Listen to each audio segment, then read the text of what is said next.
down at the docks.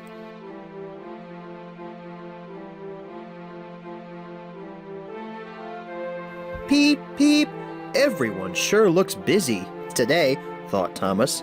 He was on the hill overlooking Brendam Docks. From above the busy harbor, Thomas could look down and see all of his friends working hard. Maybe I could do something to help. And down he went. When Thomas arrived at the docks, the other engines were bustling around. Everyone was working hard to prepare for the Ocean Life exhibit, which was coming to the island of Sodor.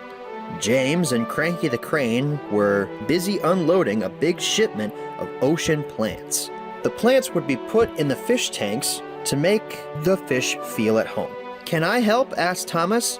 "Oh, little Thomas, an engine like me doesn't need help," said James. Thomas chugged over to where Harvey was moving a bunch of small crates. "Keep back, little Thomas. These crates are full of all the empty fish tanks, and they are very fragile," said Harvey. "We don't need you to be breaking anything." As Thomas moved off, he noticed two cars coupled to Salty on the next track. He had never seen cars like this before. They were large, and Thomas could see through their sides. They were full of water. A big octopus was swimming in the rear car. Thomas was amazed. Then he pulled up to the front car. It had a huge shark in it. The shark looked at Thomas and opened his mouth. He had rows of large, scary teeth. "Look at that!" Thomas gasped and hurried up to Salty. "Amazing, aren't they, these critters from the deep, eh, Thomas?" said Salty. "Where are they from, Salty? Where are they going?" They're off to an ocean show in Tidmouth. It sure is fun having them here, don't you think?" answered Salty with a smile. "I can't wait to tell Percy all about them," thought Thomas. "Maybe we could even see them in Tidmouth." Thomas was still marveling over the shark when Henry rushed by. "Out of the way! I'm in a hurry!" Henry whistled. "Oh, don't fret, Thomas. Little engines can be mighty handy at times," said Salty. "Thanks, Salty," said Thomas sadly. "Maybe there's something I could do back at the station." Just as Thomas was leaving, Percy came chugging up, working hard, pulling the afternoon mail. "Oh, Percy, you've got to take a look at the cars. Salty is—" "Not now, Thomas," Percy interrupted. "I need to deliver this mail right on time." And he hurried past. Percy passed Salty and then looked up and saw a huge shark looking right at him.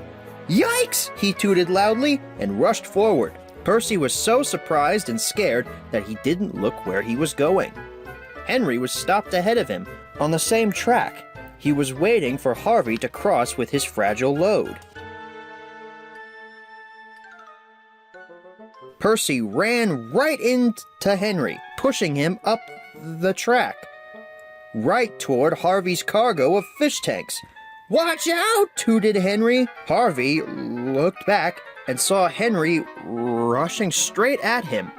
He went full steam ahead, but it was too late. Henry crashed right into Harvey's freight car. Harvey's freight car tipped off the track and the coupling snapped. Harvey, still at full steam, rushed forward. He ran right into James. James was pushed off the track, which startled Cranky. Cranky let go of the crate he was carrying. The crate fell right on to James and burst, covering him with seaweed. Thomas saw what had happened and came hurrying back to help. His smaller size made it easy for him to fit between all the bumped engines and broken crates. First, he helped pull Percy back on to the track. Then he kept the freight cars in order while the spilled mail and broken crates were all cleaned up. Finally, he helped Harvey put James back on to the track. And he didn't even tease James about his green face.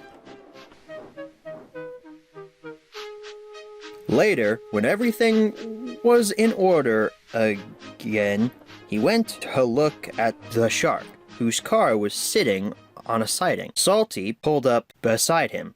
"Well, Thomas, I knew you'd find some way to prove what a really useful engine you are." Thomas smiled and looked back at the shark, who gave him a big wink.